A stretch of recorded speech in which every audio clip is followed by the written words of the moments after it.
Now, ladies, I have a really juicy book for you. This has been a really fun dive, and I feel like a lot more people need to hear about these type of relational structure. Today, we're diving into this book that it's called The Art of Open Relating, and it was written by a gentleman named CarlEStevensJr. Now, this text, it actually dares us to challenge the scaffolding of our relational conditioning, right? So you already heard the title. It says open relating. So think about your relationship, but opening it up and relating to others, right? Now, this book doesn't merely whisper of change, but it actually demands it, okay? That we bear our deepest, darkest side, shedding the societal construct that's like old skin, okay? So I love how he actually invited us to ask ourselves, what would happen if we rejected fear and embraced the truth of who we really are when it comes to relationship? So when it comes to this construct of open relating, he is suggesting that this isn't like an act of rebellion. It's an elevation. It's more of a movement towards self-actualization. So let's explore the pages and what I got from it together, all right?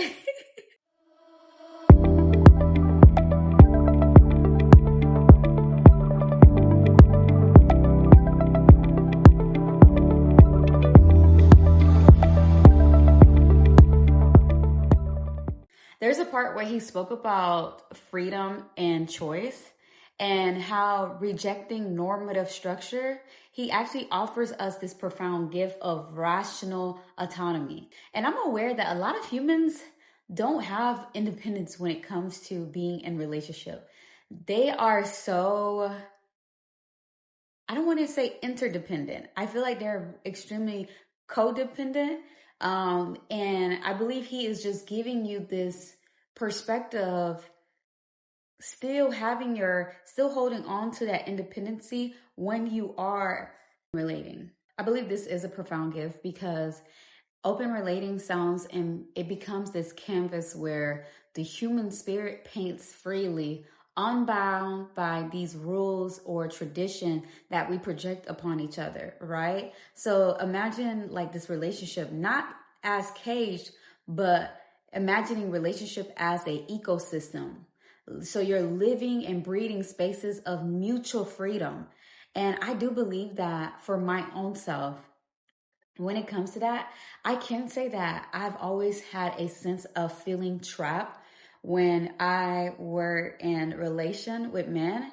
And it was because I wasn't allowed to fully express who and what I truly am. And sometimes I do have this open relating energy on me. Like sometimes I want to continue to explore. I want to pour my love here, but I also would love to explore, you know? And I would like to explore in a way that doesn't, like, if I share this with you, I don't care to receive shame or judgment because I am being honest, you know, because my heart is open and I'm telling you, I have so much more love to share. So I find that part like really awesome to really look at it in that way. Not saying that I'm going to go into an open relationship. I don't know how, not saying that this is an immediate change for me. I'm saying that this system and structure that he's offering in this book, it really can open your mind to really see and evaluate how you have been in relationships, right? Have you been a liar this entire time? Like, have you been lying to yourself? Like, you know, are you truthful with what you truly desire? And are you truthful that one human sometimes cannot provide that? And are you going to sacrifice, you know, your human experience for that? And I believe this is where harmony lies. Because if you really comprehend the spirit and energy of love, it is a limitless resource. It's boundless. It's renewable. It's infinite. You know, so the question would be, do you truly feel that power of love, like this untethered love that isn't tainted by fear? Can you truly say that you have experienced unconditional love with the being that you are with? Or do you believe that your relation is of condition? And that's okay. I come from a culture that we exercise conditional love. I'm gonna be honest with you. Haitians, I trust me. I've been in relationships where I told them, hey, I'm giving you conditional love. This ain't it, you know? And I know there's some people that trigger unconditional love from me. So I know that there is capacity to be able to exercise that. And I would much rather be in something where unconditional love is allowed. Unconditional love is because the communication, the connection is there, right? Then he speaks on jealousy and compersion. And I had to go actually look up what was the word compersion? What does that actually mean? And compersion is actually being happy for your person, even if the happiness wasn't caused by you, but it was caused by another, right? And he spoke about how jealousy roots itself in the illusion of scarcity. So Stevens teaches that jealousy is not a foe, but a mirror. So it reflects these deep insecurity in us that are deeply ingrained by fear. And the only way to overcome it, we must actually look inward beyond this surface of desires, right?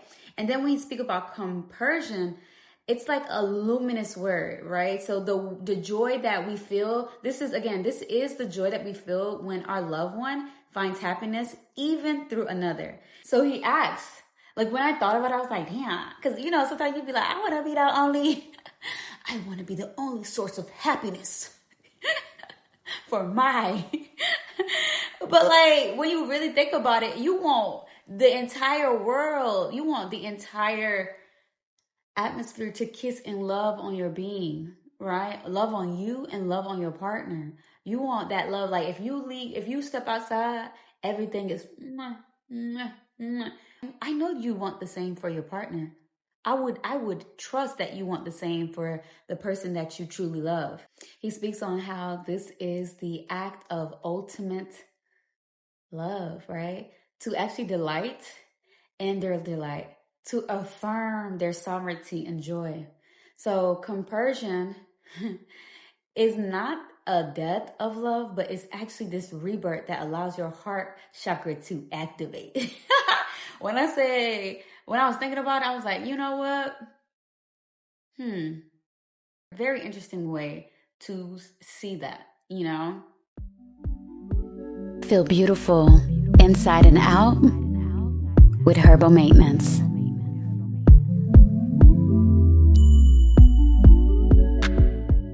So, Stephen actually grounds us in this practical. He basically speaks on how open relating is no utopia. He kept it real.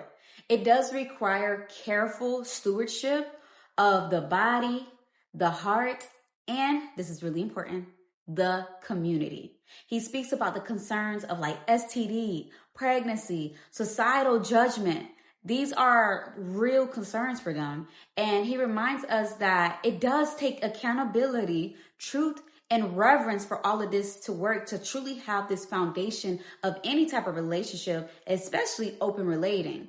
So he speaks how love, far from being this abstract ideal, is a responsibility. And it is true. When you really think about it, it is a garden that we must tend to together. It is a gift that we shall nurture and care for. So I really love how he leaned into that to remind us, hey, this isn't a fantasy. This is something that you can actually have for yourself, but you must take care of the responsibility that comes with it. And then there is the question of sex.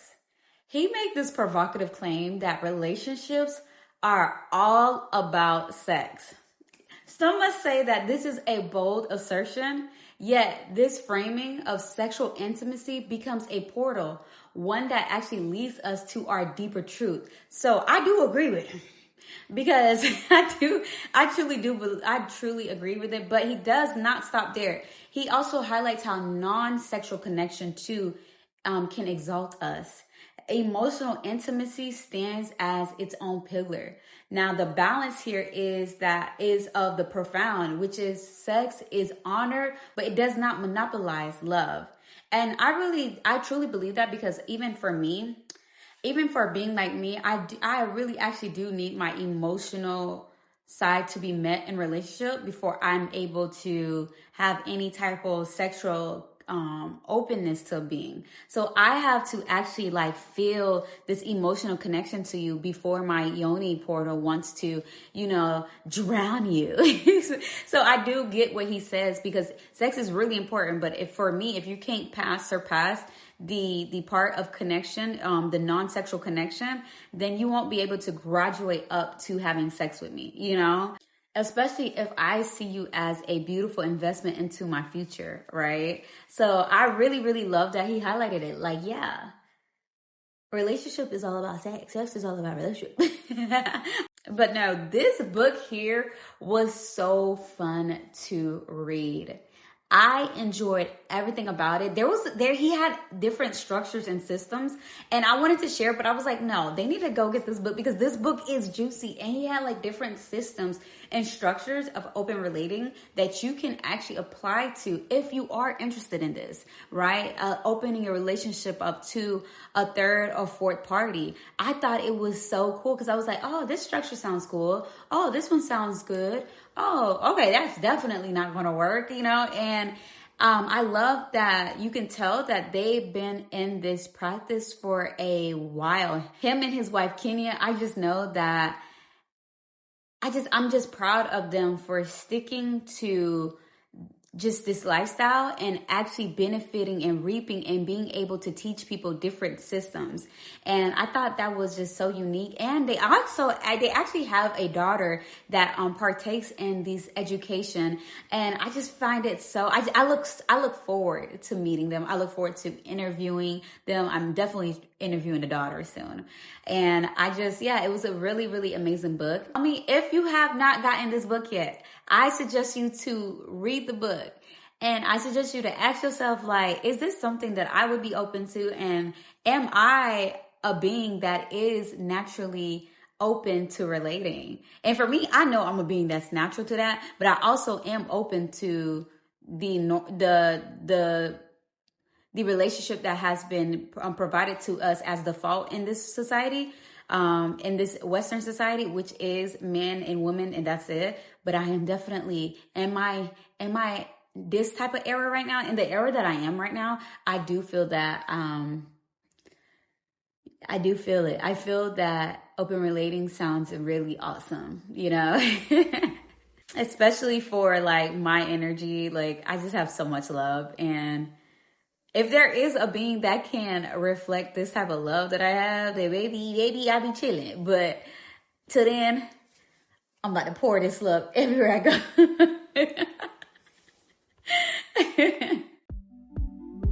You are activated through herbal maintenance.